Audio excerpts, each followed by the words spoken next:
Chris, you were a fan of Jimmy Capps long before you met him. Yep, sure was. I put two and two together once we did get to know each other, which was the cool part. But I was raised, at an early age, knowing about Southern Gospel just as much as I was any other kind of music.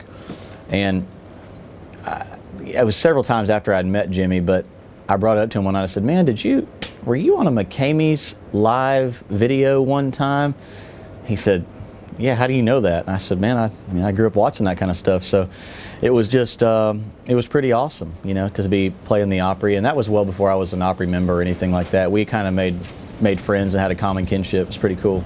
Jimmy told me when you told him what a fan you were of his, he actually thought you were joking. Yeah. Because you're this young, hip guy, fan of Jimmy Capps. He thought you were joking, and then he realized how sincere you were. Yeah, well, thanks. That's humbling to hear. I mean, the liner notes are important to me, you know what I mean? The guys who play on the records and the guys who, play behind anybody, they're just as important as the singer or the entertainer, whoever it might be on the front line.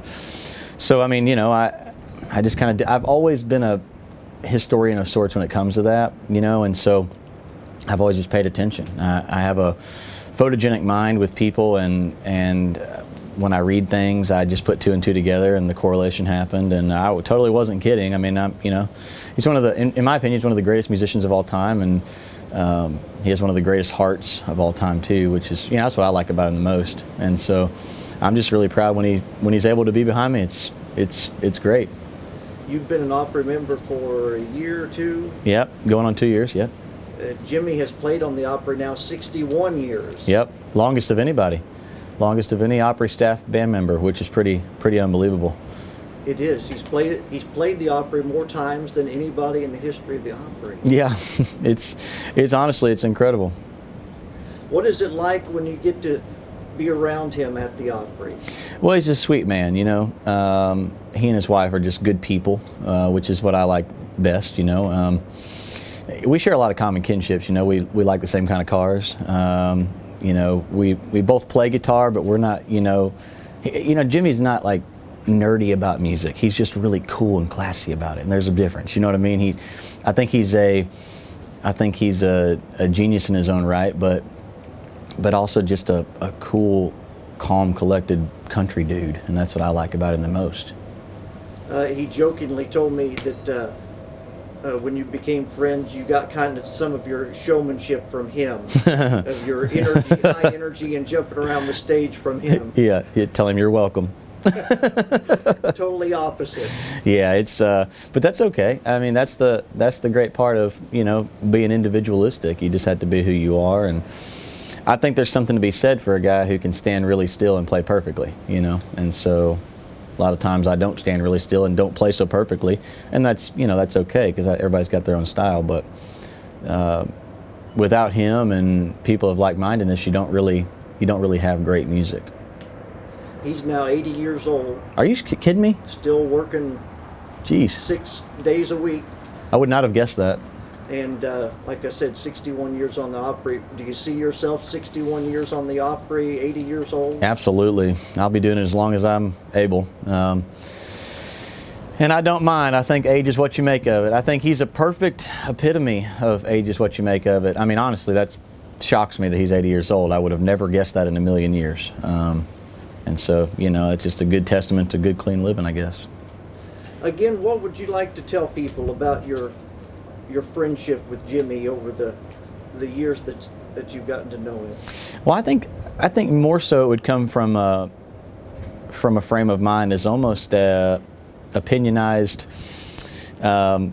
opinionized version of what I think you should do when you're around somebody like him. I think that, well, first of all, there's a reverence and respect factor that comes in. And I would always prod people, I don't care what age class they come from or what school they come from, doesn't matter musically background wise, but man, do your homework on people like that, because in particular, as an artist who's playing the Opry, it doesn't matter if you're a member or just a guest or whatever.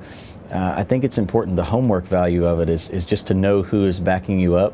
They're not just random guys, They're not just your run-of-the-mill bar musician who's playing behind you. These are world-class people. these are Hall of Fame people, which is pretty incredible, you know. And I think that a lot of times that gets lost in translation, just because, you know, it's just a matter of knowing or not knowing. But I like to put the facts out there. I think that's pretty important. And you know, I know Vince Gill is another one who is really reverent of Mr. Capps and what he does and what he brings to music and what he brings to country music in particular. It's pretty awesome. It really is. You know, Jimmy played on all the classic songs from "He Stopped Loving Her Today," "Stand By Your Man," "The Gambler," all those. But you're one like Mark Wills. Jimmy didn't play on any of his music. Right. But you still have this great relationship and respect for him. Yeah, oh yeah, well definitely. I mean, you got to respect who you're playing with. You know what I mean? First and foremost, as a musician, you got to respect who you're playing with, or what's the point of playing? So that's just the way I look at it. You know, the cool thing about being, like, in particular when I'm playing the Grand Ole Opry, you know, I sort of get a say-so of who I want or who I don't want or whatever, and I want everybody, but I always make it a point to make sure that my key guys are in there, you know what I mean? And he's always one of the key guys that's in there. Tommy White's another one, so, you know, it's just kind of part of my nature. And I also, just as a fan of country music and the history of it, I mean, who wouldn't think that's awesome? You know what I mean? The privilege is there, so why not use the privilege? Chris, anything else you want to get out? Yeah, thank you, Jimmy, for allowing me to be part of this. I'm really honored that you thought of me, and honestly, thank you. Thank you so much for always having my back, and always, you know, one thing I love about him the most is I honestly was so shocked with my Grand Ole Opry membership, but aside of that, I wanted to be a Grand Ole Opry member more than anything. You know, I've always wanted to just be on the radio having hits, and I always wanted to be an Opry member, and so he was always in my corner and always saying nice things. And you know, people like Jimmy, from what I gather, from what I know about him, I don't think they say it without meaning it. Tell us about Michelle. What you think of her? I love her. We love her, my wife and I. I think everybody who meets her loves her. I love the most about her, she's the real deal. And she will tell you exactly like it is, no matter who you are. She doesn't really care. Not to mention she's a great singer and very talented, but she has a great sense of business, and it's all business. And the great thing is, my favorite part about them as a couple is that they both understand who I am and how I am as an artist, especially. And you know, Jimmy laughs about it because he's an old school musician like me. We're cut from the same cloth. We don't have to have a piece of music in front of us or know exactly what's going to happen. Frankly, that's kind of boring. And so he's a jammer. You know, he knows how to follow along and just do it like I like to do it. And you know, one of Michelle's key jobs at the Opry, in particular, there is just to arrange things and make sure everything's, you know, going right along time. And I don't do that. I just don't. So I usually just tell her something totally off base, and then I just change it up when I get up there. And she knows that. But every single time she'll come in and say, "Okay, what about this and this and this and this? And is this the order you're doing?" I'll say, "Oh, definitely." And she goes, "Yeah, right," you know, or bullshit. But that, you know, that's always going to be that way. But again, you know, music, as 1 year goes past and 1 year goes past, music always changes, people always change, and the world evolves.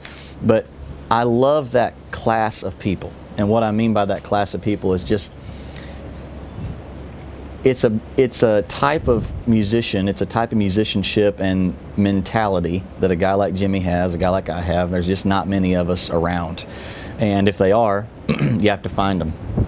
And so when you find people of common kinship, man, you just have to flow with it. And he just flows with me. He just gets it, you know? Again, Chris, you were thanking Jimmy for letting you be a part of this. Yeah. I do. I really appreciate it. I mean, I appreciate most that he had my back even before I was a member of the Opry, and even in and out of that, you know, he watches what I do, which I appreciate, you know, and it's just good to call him a friend. But you know, it's important when you have people of that class, of that nature, of that stature to endorse you and stand behind you, you know. And so in preparation, in what was unbeknownst to me, preparation, I guess, for me being a member of the Opry, which I had no idea about. I know he had a big part of being in my corner, which is important. You got to have community. You got to have community support, and when you have support from people like that, you're winning. So I appreciate that.